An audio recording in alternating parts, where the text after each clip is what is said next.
The hidden timeline of when avoidants truly feel your loss, it's later than you think. Most people think heartbreak happens all at once.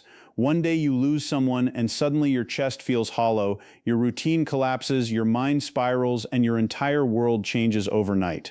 But with avoidance, it almost never works like that. Their heartbreak moves in reverse. Their grief arrives late. Their emotions travel through hidden tunnels instead of open roads. And if you've ever sat there staring at your phone, wondering how someone who once held you so close could suddenly act so calm, so distant, so unaffected, this is the part nobody explained to you. Because while you were crying yourself to sleep, replaying conversations, questioning your worth, and trying to survive the silence, the avoidant may have genuinely looked fine. Not pretending, not performing, fine. At least in the beginning, and that's the part that breaks people the most. It feels unfair, it feels cold, it feels like the relationship mattered more to you than it ever did to them. But what if the timeline itself is different? What if the reason avoidants confuse people so deeply is because they often feel the loss months after everyone expects them to? And by the time it finally hits them, the person they lost is usually already gone emotionally.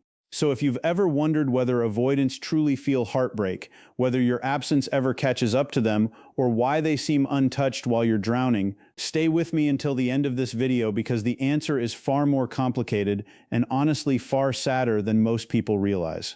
And hey, if this channel keeps putting words to feelings you thought nobody understood, do yourself a favor and subscribe now, because we're building a space for the conversations most people are too emotionally blind to have. The first stage of the avoidant timeline is the stage that confuses almost everyone: relief. Not devastation, not panic, relief. And before you take that personally, you have to understand how avoidants experience emotional intimacy internally. To most people, closeness feels comforting. To avoidants, closeness can quietly start feeling overwhelming even when they genuinely love the person. The more emotionally serious the relationship becomes, the more pressure their nervous system begins to feel. Expectations grow, vulnerability deepens, emotional accountability increases, and eventually their internal world starts whispering the same dangerous sentence over and over: "I need space." So when the breakup finally happens or when distance begins, they often experience an immediate drop in emotional pressure. The difficult conversations stop.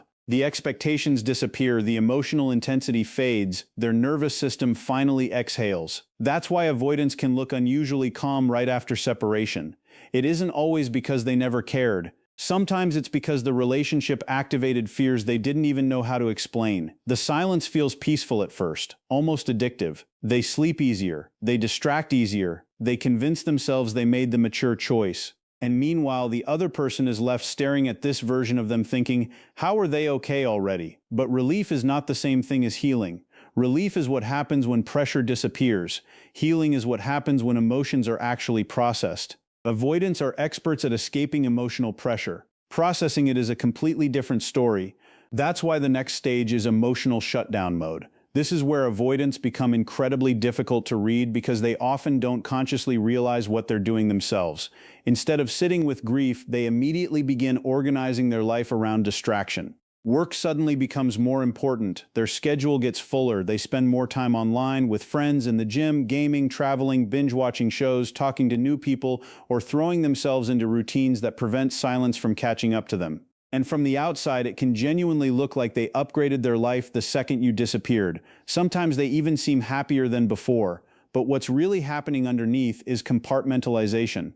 Avoidants survive emotional discomfort by mentally boxing feelings away until they no longer have to face them directly. They don't usually collapse in dramatic emotional explosions because their coping style is built around suppression, not expression. And suppression can look incredibly convincing in the short term. That's why people walk away from avoidance feeling shattered, because it seems like the avoidant moved on before the relationship even ended emotionally. But deep emotions don't disappear just because someone postpones them.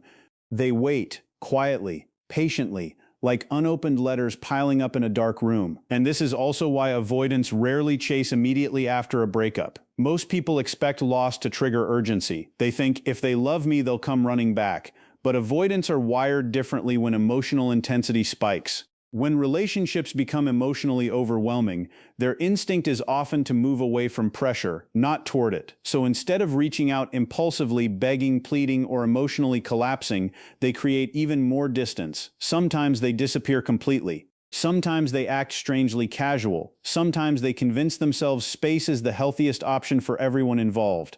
And for the person left behind, this silence can feel absolutely soul-crushing because it creates the illusion that the connection meant nothing. But internally, avoidants are often trying to regain emotional control before they can even understand what they feel. The problem is that control becomes their addiction, distance becomes their coping mechanism. And the longer they stay emotionally detached, the more they confuse numbness with genuine closure. That's why avoidants can go weeks or months believing they're fully over the relationship, when in reality they simply haven't emotionally arrived there yet. Their grief is delayed because their defenses activate first. The walls show up before the heartbreak does. Then comes the most deceptive phase of all, the false confidence stage. This is where avoidants start building a logical narrative around the breakup to protect themselves emotionally. They focus on flaws in the relationship. They replay incompatibilities. They tell themselves things probably wouldn't have worked long-term anyway. They analyze instead of feel, rationalize instead of grieve. And during this stage, they can appear incredibly emotionally certain, almost detached to the point of cruelty. While the other person is drowning in emotional pain, the avoidant can seem weirdly composed, even optimistic. But what makes this stage so dangerous is that the avoidant mistakes emotional numbness for emotional clarity. They think because they are not currently suffering, they must have made the right decision, but delayed grief doesn't announce itself immediately. It waits until the distractions lose their power, until the routines become repetitive, until the silence stops feeling peaceful and starts feeling empty, because eventually the nervous system calms down enough for the heart to finally speak. And when that moment arrives, it often arrives all at once. Suddenly the memories return, the emotional familiarity returns, the absence becomes real, and the person they thought they escaped emotionally becomes the one presence they can no longer replace. And this is where the hidden timeline truly begins, because once the avoidant has spent enough time running on distractions, eventually something strange starts happening inside them. The silence that once felt peaceful slowly starts changing shape. At first, they barely notice it. A random quiet drive feels heavier than usual. A certain song suddenly becomes difficult to sit through.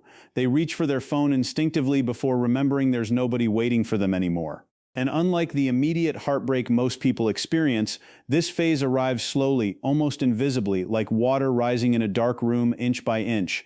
The avoidant usually doesn't wake up one morning shattered. It happens through accumulation. Tiny absences stacking on top of each other until the emotional reality becomes impossible to outrun. Because during the relationship, your presence became woven into their nervous system in ways they didn't fully appreciate while they still had access to you. The routine check-ins, the emotional safety, the familiar energy, even your predictability. Human beings adapt to emotional familiarity deeply, and avoidants are no exception no matter how detached they appear externally. The difference is that avoidants often don't consciously register the value of emotional consistency until it disappears long enough to create an ache. And once your absence stops feeling temporary, their emotional defenses begin losing strength. That's the terrifying part for them. Because avoidants are comfortable managing distance, they are far less comfortable managing irreversible loss. This is usually the stage where memory floods begin, and memory hits avoidants differently because their emotions are often tied to delayed reflection instead of immediate emotional processing. During the relationship, they may have seemed distracted, emotionally inconsistent, or hard to fully reach.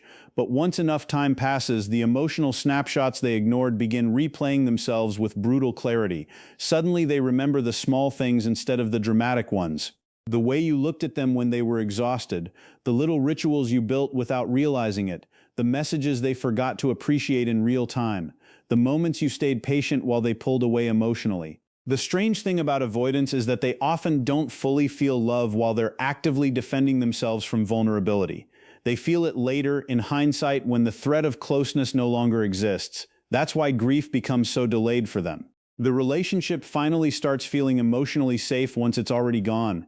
And when memories return, they don't arrive neatly, they arrive in fragments. A smell, a location, a random phrase someone says, a late-night silence that suddenly reminds them of how your presence used to soften their internal chaos. And this is the phase most avoidants never openly admit to people because it conflicts with the emotionally controlled image they try to maintain. But internally, they begin revisiting the relationship over and over, searching for emotional pieces they avoided confronting in real time. What makes this even more painful is that avoidants often experience grief in reverse. Most people cry first and heal later. Avoidants detach first and feel later. And because society tends to judge emotion based on immediacy, people assume the avoidant never cared deeply simply because their breakdown didn't happen on schedule. But delayed pain is still pain, sometimes even heavier pain, because by the time avoidants finally access their emotions fully, the other person has usually already begun rebuilding themselves. That's the cruel irony hiding underneath these dynamics. The anxious or emotionally open partner spends months drowning in loss while the avoidant appears untouched. Then eventually the emotionally open partner slowly starts recovering. They regain clarity, their nervous system stabilizes, they stop checking their phone every hour. They start rediscovering themselves, and right around the moment they begin emotionally letting go, the avoidance walls finally start cracking. Suddenly the relationship no longer feels suffocating because there's no longer immediate intimacy demanding vulnerability from them. Now all that remains is the emotional residue of what they lost. And because avoidants process emotions internally and privately, people rarely witness this stage directly. They suffer silently, quietly, sometimes without even understanding why their mood has changed. They may feel restless, emotionally off balance, unable to fully connect to new experiences, but they struggle tracing it back to unresolved grief because avoidants are often disconnected from their own emotional timelines. And once the grief becomes undeniable, the internal war begins. Ego versus heart. One side of them starts missing you deeply. The comfort, the understanding, the emotional familiarity, the specific way you made life feel less emotionally cold. But the other side immediately reacts with fear. Fear of vulnerability, fear of rejection, fear of needing someone too much, fear of admitting they were wrong. And this conflict can trap avoidants in emotional paralysis for months because their attachment system constantly sends mixed signals. Part of them wants connection again, while another part sees connection itself as the very thing that created pain in the first place. So they begin arguing with themselves internally. Maybe I should reach out. Then immediately, no, it's better this way. Maybe they were actually important to me. Then instantly, if they mattered that much, why did I need so much space? Avoidants often live inside this exhausting emotional contradiction where longing and avoidance coexist simultaneously. And because they rarely speak these thoughts out loud, the outside world assumes nothing is happening emotionally. But internally, many avoidants spend long periods replaying conversations, imagining alternate outcomes, wondering whether they misunderstood the relationship, wondering whether they lost someone they may never emotionally replace.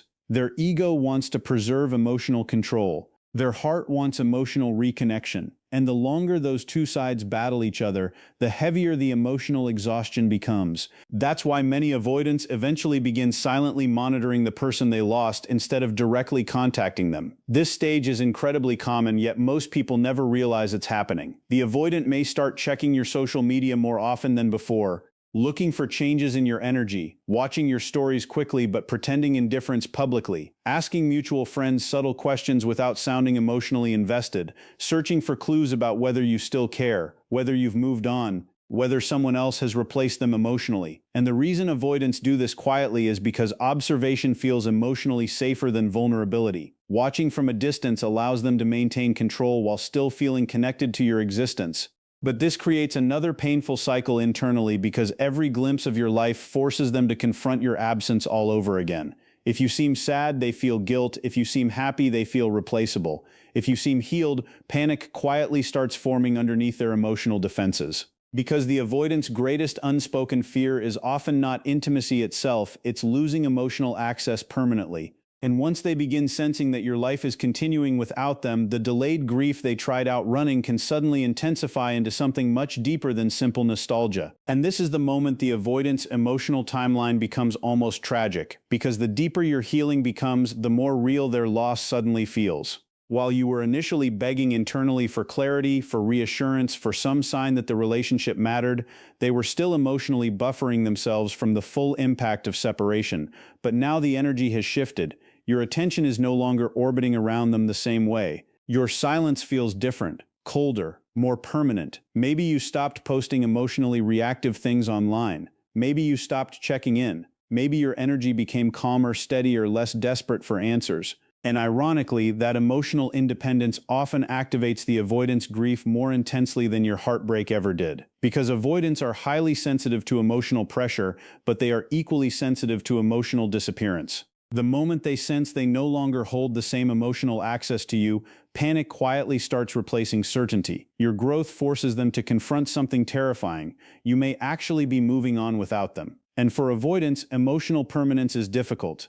Deep down, many unconsciously assume the people who love them will always emotionally remain available somewhere in the background. So when they realize your emotional door is slowly closing for real, it can shake them profoundly, not always outwardly, not dramatically, but internally something destabilizes. Suddenly the breakup no longer feels like distance, it feels like loss, real loss, permanent loss, and the avoidant who once felt relieved by space now finds themselves haunted by it. Because here's the truth many people misunderstand.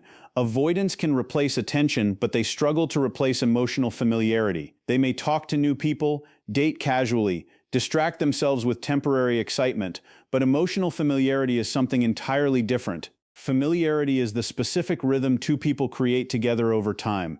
The safety of knowing someone understands your silence without needing explanations. The comfort of certain conversations, certain jokes, certain routines that become emotionally embedded into everyday life. And avoidants often underestimate how deeply attached they become to this familiarity because attachment itself scares them while they're inside it.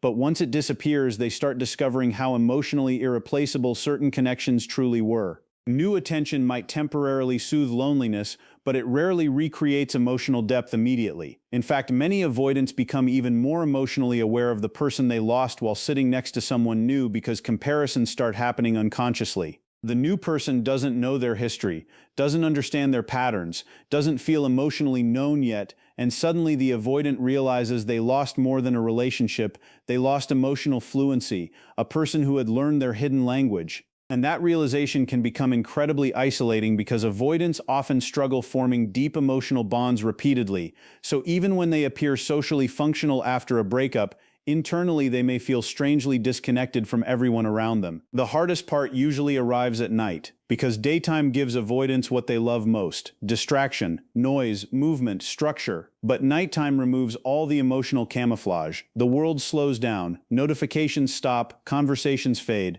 And suddenly there's nothing left between them and their own thoughts. That's why many avoidants feel their emotions strongest late at night, even if they deny them during the day. Their mind starts replaying old moments without permission. They remember your voice at random, the way you looked during certain conversations, the comfort of simply existing beside someone who accepted parts of them they rarely showed the world. And because avoidants suppress emotions for so long, nighttime grief can hit them in strange waves. One night they feel completely numb. Another night they can't sleep because memories keep surfacing unexpectedly. They may stare at old messages without replying, revisit old pictures, think about reaching out before talking themselves out of it again. And what makes this so psychologically exhausting is that avoidants are often emotionally inexperienced when it comes to sustained vulnerability. They know how to detach, they know how to intellectualize, but sitting alone with unresolved longing feels emotionally foreign to them. So instead of processing cleanly, they often circle the grief repeatedly in private, half feeling it, half running from it, which is why avoidant heartbreak can stretch across extremely long periods of time without obvious external signs. And eventually, for some avoidants, the emotional pressure becomes strong enough that they begin considering contact again.